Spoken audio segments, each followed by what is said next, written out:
Ce que vous allez entendre n'est pas une théorie posée au hasard. C'est la synthèse vivante de plus de 40 ans de régression hypnotique menée par Dolores Cannon, analysée à la lumière de décennies d'intuition prophétique. Pendant longtemps, beaucoup ont imaginé le grand passage comme un simple adoucissement du monde. Pourtant, dans les dernières années de son travail, Dolores a commencé à décrire un mouvement bien plus profond, un basculement géologique, karmique et énergétique qui réactive des mémoires anciennes. Deux régions ressortent constamment, les États-Unis et l'Europe de l'Ouest. Ce message n'est pas là pour créer de la peur. Il parle à ceux qui sentent déjà, quelque part dans leur poitrine, que quelque chose change et qu'ils se préparent depuis longtemps sans le dire. Bien avant Dolores, Edgar Cayce avait perçu ce même mouvement. Il décrivait des terres fracturées, des zones englouties, des côtes redessinées. À son époque, ces visions semblaient trop précises. Mais ce qui trouble, c'est la convergence. Sous hypnose, des personnes qui ne se connaissent pas racontent les mêmes images que Cayce. La Californie qui respire comme une plaque qui se détend, le Japon fragilisé, des portions de l'Europe réorganisées par l'eau et le feu.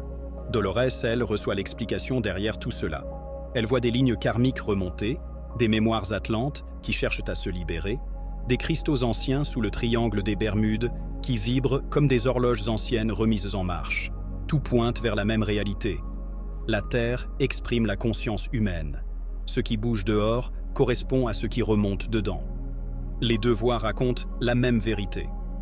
La Terre se réaligne. Lorsque Dolores décrit les États-Unis, elle parle d'un territoire chargé comme un ancien livre encore ouvert. Sur la côte ouest, les changements s'étirent doucement. Le sol s'affaisse par endroits, la vibration remonte vers le nord comme une onde qui cherche une issue. Sur la côte est, l'eau avance. Les visions montrent des zones balayées, des rivages transformés, la Floride presque effacée. Sous l'océan, les cristaux atlantes réagissent, réveillant des mécanismes anciens. Et pourtant, au centre du pays, quelque chose tient bon. Des terres élevées, stables, préservées. Un futur point d'ancrage pour ceux qui suivront une conscience alignée. En Europe, le même mouvement se manifeste avec une autre texture. Le nord voit l'eau reprendre sa place naturelle. Le sud se transforme avec le feu et les plaques souterraines. Au centre et à l'est, les visions montrent des terres stables, silencieuses, presque gardiennes. Comme si la Terre protégeait un espace destiné à accueillir la suite. Votre fréquence déplace votre futur. Au cœur de toutes ces visions, une idée revient avec une clarté simple. Rien n'est fermé. Le futur se déplace selon votre vibration. Une prophétie n'est pas une condamnation. C'est un rappel. Ce qui compte n'a jamais été l'adresse où vous vivez, mais la fréquence que vous portez. Deux personnes peuvent traverser la même ville au même instant. L'une vit la tempête, l'autre avance comme si la route s'ouvrait devant elle. Le lieu n'est pas la protection. La fréquence, oui. Dolores insistait sur ce point. Le véritable refuge est vibratoire. Une signature intérieure qui vous place au bon endroit, au bon moment, avec les bonnes personnes. Quand cette vibration monte, la vie réorganise tout autour.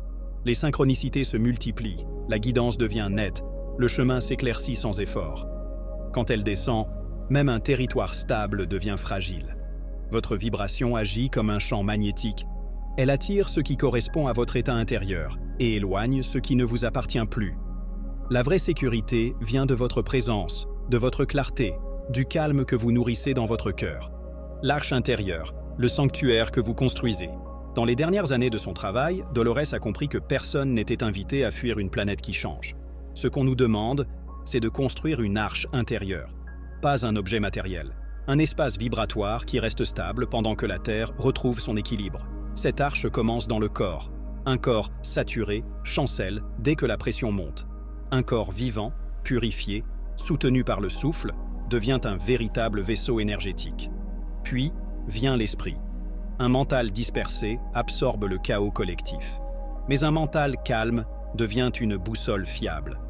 Dans ce silence, la route apparaît. Vous choisissez ce que vous laissez entrer. Vous dirigez votre vie au lieu d'être tiré dans tous les sens. Au centre de cette arche, il y a l'âme. Dolores disait que l'énergie la plus protectrice naît du service. Chaque geste d'aide, chaque présence sincère, chaque parole apaisante crée un champ qui vous porte au-delà du chaos extérieur. Lorsque l'on agit depuis un espace plus grand que soi, une force circule. Cette force vous traverse et vous guide à travers les changements mondiaux. Alors le message devient limpide. Vous n'êtes pas ici pour survivre à la fin d'un cycle. Vous êtes ici pour participer à la naissance du nouveau. Votre arche intérieure n'est pas une cachette, c'est un phare, une vibration stable que d'autres reconnaîtront naturellement. Vous faites partie de ces bâtisseurs silencieux qui se réveillent en ce moment partout dans le monde. Si vous sentez ce message résonner, c'est que votre propre construction a déjà commencé. Votre place dans ce passage est réelle, et tout ce que vous portez en vous compte déjà.